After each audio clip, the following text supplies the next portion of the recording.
കാലിക്കറ്റ് സർവകലാശാല ഡി-സോൺ കലോത്സവത്തിലെ സംഘർഷത്തിൽ ജാമ്യമില്ലാ വകുപ്പ് പ്രകാരം കേസെടുത്ത എസ്എഫ്ഐ നേതാവ് കലോത്സവ വേദിയിലെത്തി.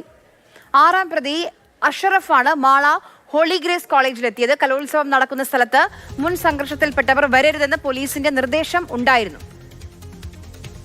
എസ്എഫ്ഐ നേതാവ് അഷറഫ് എന്ന് പറയുന്ന വ്യക്തി ഇന്ന് ഈ ക്യാമ്പസിനകത്ത് സധൈര്യം കാലുകുത്തുകയും പോലീസിന്റെ ഒത്താശയോടുകൂടെ ഈ ക്യാമ്പസിൽ സുഖമായി വിലസുകയും ചെയ്യുന്ന അവസ്ഥയാണ് ഉണ്ടായിട്ടുള്ളത്.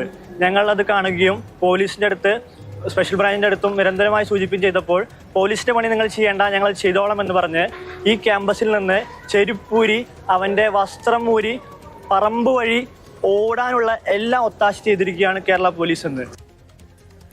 MS ലിഷോയ് നമുക്കൊപ്പം വിവരങ്ങളുമായി ചേരുന്നുണ്ട്. ലിഷോയ്, ഒരു തവണ ഉണ്ടായ സംഘർഷം, അതിനൊക്കെ ശേഷം വീണ്ടും കലോത്സവം തുടങ്ങുമ്പോൾ ഇതൊരു വീണ്ടും ഒരു കലാപത്തിലേക്ക് നീങ്ങുന്ന കാര്യങ്ങളാണ്. പോലീസ് എന്താണ് അവിടെ ചെയ്യുന്നത്?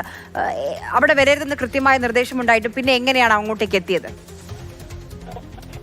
ആര്യ വരരുതെന്ന് കൃത്യമായി നിർദ്ദേശിച്ചിരുന്നു. അതിനോടൊപ്പം തന്നെ ജാമ്യമില്ലാ വകുപ്പ് പ്രകാരം കേസെടുത്ത പ്രതിയാണ് അവിടേക്ക് എത്തിയിരിക്കുന്നത്. അപ്പോൾ സ്വാഭാവികമായും ഇത്രയധികം പോലീസുകാരുള്ളപ്പോൾ ഈ ജാമ്യമില്ലാ വകുപ്പ് പ്രകാരം കേസെടുത്ത പ്രതി അങ്ങോട്ടേക്ക് എത്തുമ്പോൾ അറസ്റ്റ് ചെയ്യേണ്ടതാണ്.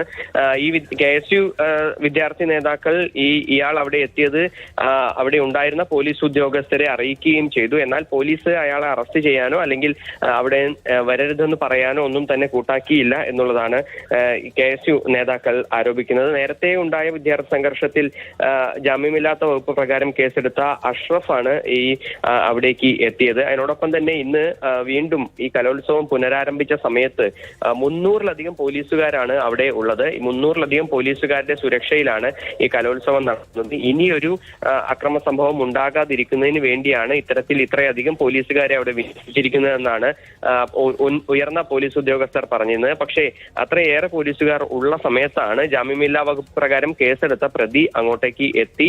അത് ചൂണ്ടിക്കാണിച്ചപ്പോഴും ഇയാളെ അറസ്റ്റ് ചെയ്തില്ല എന്ന ഒരു ആരോപണവുമായി KSU പ്രവർത്തകർ മുന്നോട്ട് വരുന്നത്. ശരി.